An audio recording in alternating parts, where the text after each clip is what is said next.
Welcome back to the channel. Today I want to have a chat with you. I want to chat with you and I want to chat to my viewers who are looking to get into the world of 5th scale RC, especially the Baja 5B. The next episode you'll see from me is the world of the Lofty 5T or the 30 degree north. But here today we are talking about what you need to learn and what you need to know before you get yourself one of these beasts of machines, the HPI, Baja 5B or the Rovan 5B. So stay tuned, this one is going to be awesome.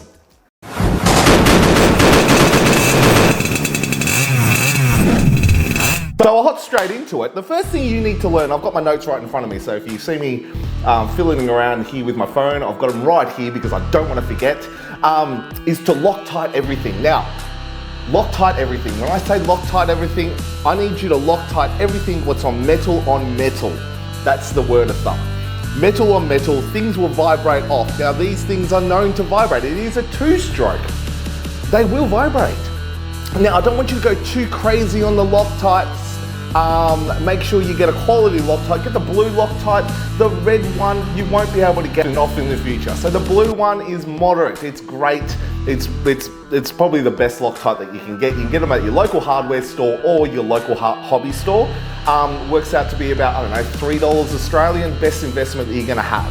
So make sure that you Loctite everything that you see, what is on metal on metal.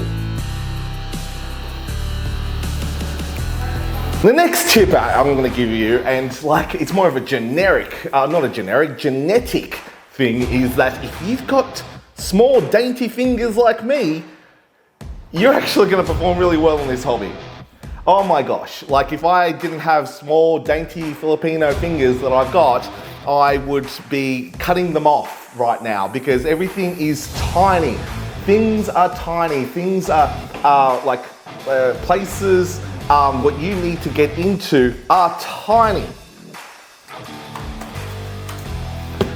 So having dainty fingers and small hands does do you the world of difference. Now, look, I'm not saying that you can't get in there with proper man hands, but look, it does make things a lot easier. Just be prepared that you will get scratches, you will get, like pinches from just doing average things like, changing whatever. I'm just saying, in my opinion, having smaller hands does make this hobby a little bit easier. Now that's a bit controversial because this is genetic. Oh my gosh. But look, again, this is my video and I'm letting you know what I've learned along the way and what's made things a lot easier for me. Next tip is make sure you learn how to reset your carburetor.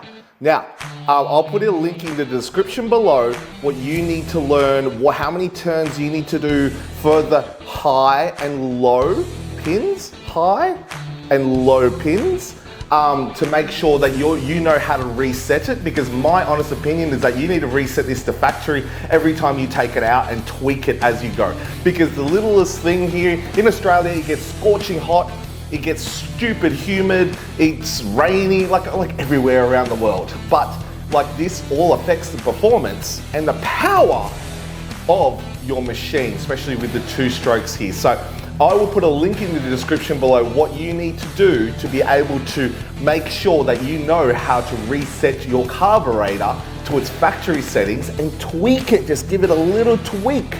Loosen it up, add more fuel, take more fuel.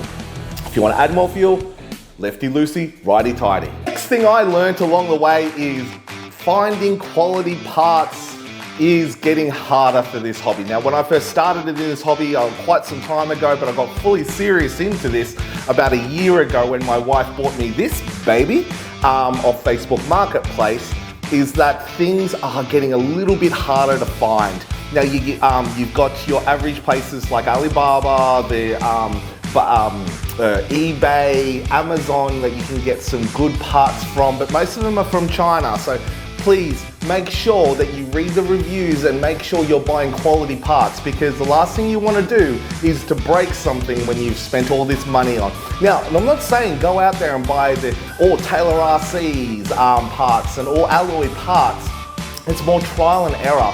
but make sure that you just ask around. Now, the beauty of this hobby is that everybody wants to help everybody, and everyone's got an opinion, like any sports hobby. I was into motorbikes, as you can tell, with the Ducati and the dirt bike behind me, but like, everyone's got their own opinion and everybody is an expert. So just pick and choose what you listen to and what you ingest or soak in, the information that you soak in, so that way you can make your own judgment if a part is good.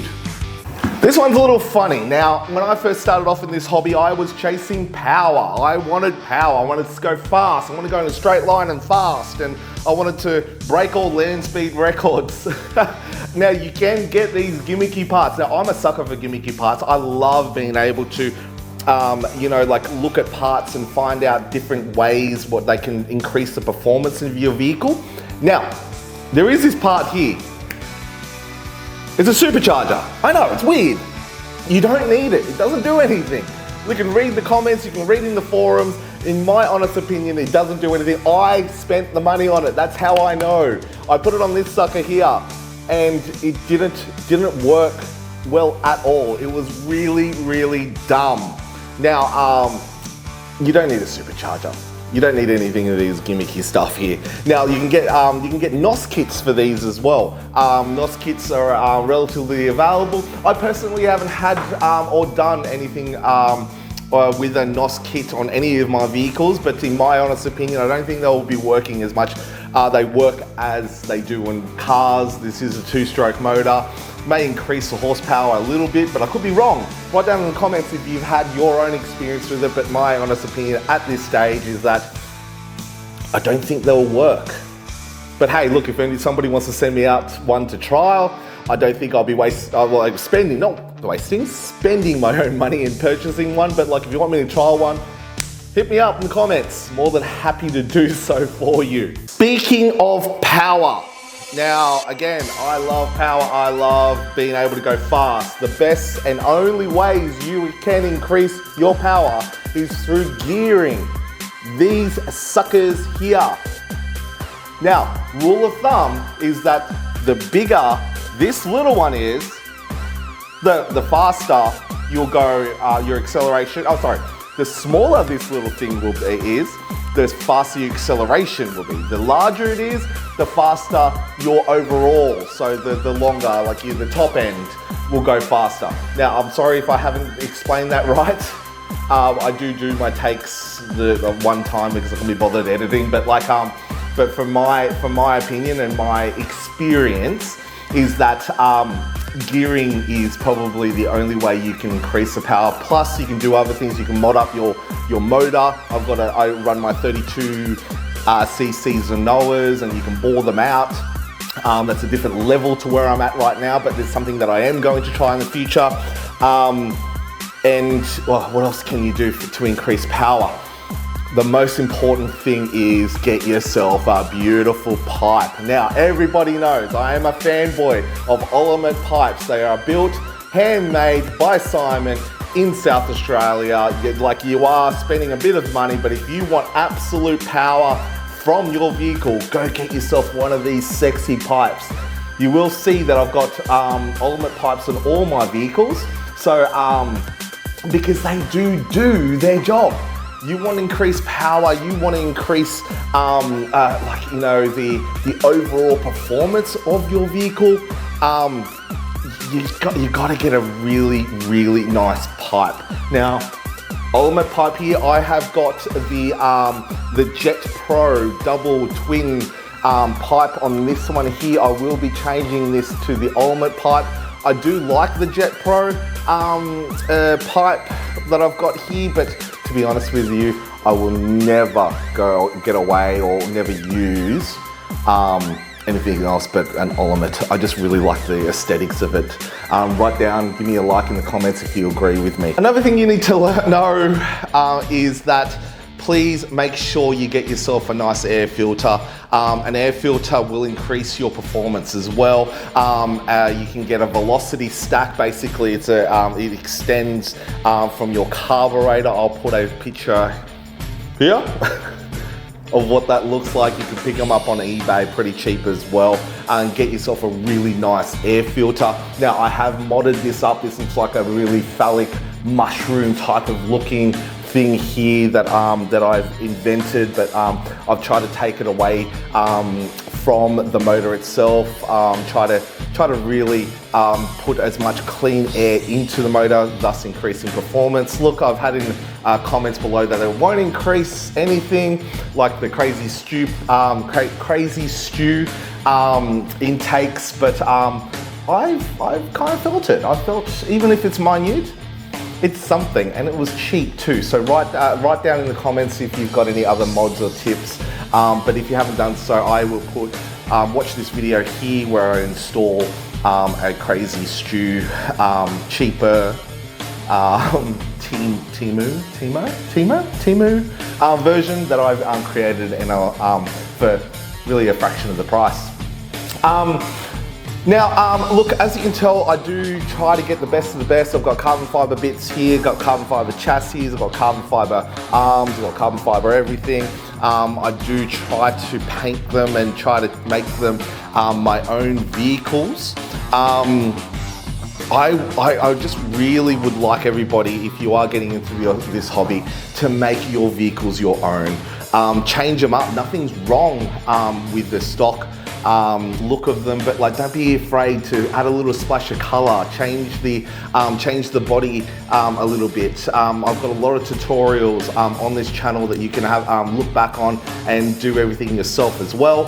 And you can take some advice from me, from a little bit of mods that you can do to these sexy beasts of machines.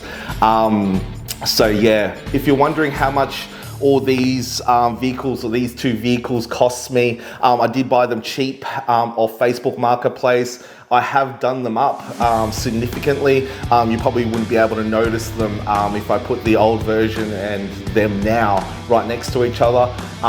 They're all beat up, but for me to restore them, to get them to here, you're looking around the 2,000 Australian dollar mark.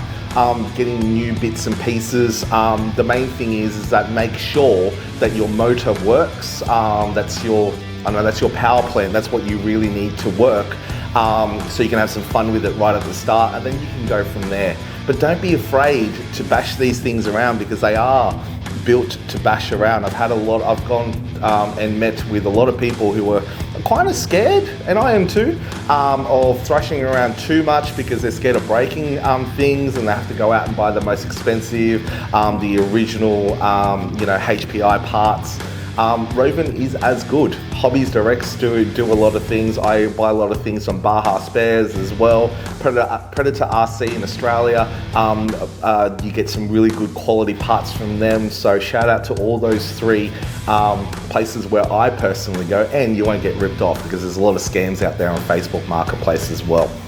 So yeah, look, another quick video from me just to tell you what you're in for when you get into this hobby and all the fun that you can have, because like, to be honest with you, this is going to be a lifetime fun for me. I have given up on the motorbikes behind me. I am getting rather old. Too many injuries. You can see the photos behind me. Yeah, I used to go a little bit crazy as well. So look, this one here is a little bit more safer, a little bit cheaper than the other hobby, but like, look, as fun and exhilarating. Always fun. And you're always learning a lot of things. So I strongly suggest, if you've got kids at home, I've got a little boy and I want to teach him about motors. I want to teach him how mechanics work and how to use a spanner and a shifter and stuff like that. I've taught him how to, do a lot of his own maintenance on his own cars. And I'm sure that he'll thank me one day where he can actually, change his own tire, or he knows how a carburetor works or how a two-stroke motor works when he grows up there. Very impressive for women as well. So RC cars are not just toys. But look, like, subscribe, do all that fun YouTube stuff. Quick one, next week I will be talking about my lossy 5Ts and the 30 degree norths, and what you need to learn. So you need to know if you're getting into the hobby and looking at buying the, I would say, the more expensive trucks on the market.